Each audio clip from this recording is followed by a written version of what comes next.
FIFA Men's Player 2024 অবশেষে FIFA বর্ষসেরার খেতাব জিতলেন ভিনিসিয়াস জুনিয়র, যে পুরস্কারটির বর্তমান নাম দ্য বেস্ট। 1.5 মাস আগে ব্যালন ডিওর জিততে না পারার আক্ষেপ কিছুটা হলেও ঘুচে গেল রিয়াল মাদ্রিদের এই ব্রাজিলিয়ান তারকার।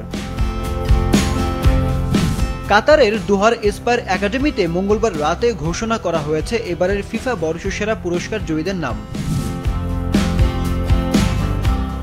2007 সালে কাকা জেতার পর কোনো ব্রাজিলিয়ান জিতলেন ফিফা বর্ষসেরা পুরস্কার।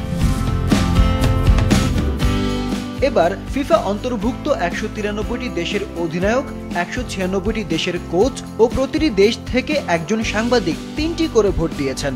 ব্যালন ডিওরে যার কাছে হেরেছিলেন ভিনি, সেই স্পেনের রদ্রি হয়েছেন দ্বিতীয়, আর ভিনির রিয়াল সতীর্থ ইংলিশ মিডফিল্ডার জুড বেলিংহাম হয়েছেন তৃতীয়। 2023-24 মৌসুমে রিয়ালের হয়ে 39 ম্যাচে 24 গোল আর 11টি অ্যাসিস্ট করে দলকে চ্যাম্পিয়ন্স লিগ আর লা লিগা জিতিয়েছেন ভিনিসিয়াস জুনিয়র। চ্যাম্পিয়ন্স লিগের সর্বাধিক গোলদাতা ও সেরা খেলোয়াড় হয়েছিলেন এই লেফট উইঙ্গার। ফিফা ক্লাব বিশ্বকাপের ফাইনাল খেলতে রিয়াল মাদ্রিদ কাতারে অবস্থান করায় এই দলটি ছাড়া বড় কোনো তারকাকে আমন্ত্রণ জানানো হয়নি বর্ষসেরা অনুষ্ঠানে। মূলত ভার্চুয়ালি হয়েছে এই অনুষ্ঠান, যেখানে সেরা গোলকিপার হয়েছেন আর্জেন্টাইন গোলকিপার এমিলিয়ানো মার্টিনেজ। এর আগে 2022 সালেও ফিফার সেরা গোলকিপারের পুরস্কার জিতেছিলেন এমি মার্টিনেজ।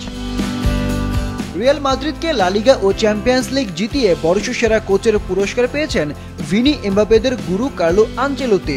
এই পুরস্কারটি পেতে এই বর্ষিয়ান কোচ পেছনে ফেলেছেন আর্জেন্টাইন কোচ লিওনেল স্কালোনি ও ম্যান সিটিকে প্রিমিয়ার লিগ জেতানো পেপ গার্দিওলাকে। বর্ষসেরা নারী ফুটবলার হয়েছেন স্পেনের আইতানা বোনমাতি। টানা 2বার ব্যালন ডিওর জয়ের পর টানা 2বার ফিফার বর্ষসেরা পুরস্কার জিতলেন এই নারী।